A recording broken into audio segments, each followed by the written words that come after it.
ఖమ్మం నగరంలో టీడీపీ అధినేత చంద్రబాబు శంఖారావం బహిరంగ సభ విజయవంతమైంది. నగరంలోని సర్దార్ పటేల్ మైదానంలో ఏర్పాటు చేసిన ఈ సభకు పెద్ద ఎత్తున నేతలు, కార్యకర్తలు తరలివచ్చారు. టీడీపీ సభకు ప్రజలందరూ స్వచ్ఛందంగా వచ్చారని చంద్రబాబు అన్నారు.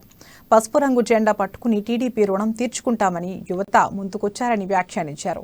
తమ భవిష్యత్తుకు బంగారు బాటలు వేశానని చిన్నారులు జేజేలు పలికారని తెలిపారు. నేను కోరుకున్నది అధికారం కాదు, మీ అభిమానం, మీ ఆత్మ బంధువుగా ఉండాలని నేను కోరుకుంటున్నాను. టీడీపీ 40 ఏళ్లు పూర్తి చేసుకుంది. ప్రజా జీవితంలో 40 ఏళ్లు పూర్తి చేసుకుని భవిష్యత్తుకు నాంది పలకబోతున్నాం.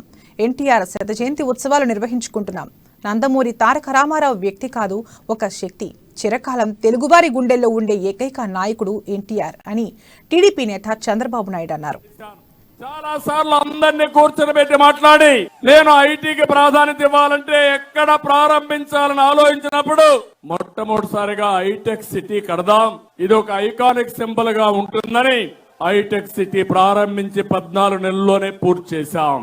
అక్కడి నుంచి కాలేజీలు పెంచాం. ప్రపంచం అంతా తిరిగాను. కాలికి బలపం కట్టుకొని తిరిగా. దేనికోసం? కంపెనీలు తేవడం కోసం. ఆ కంపెనీలు వస్తే నా లాభం కాదు, నా తెలుగు జాతి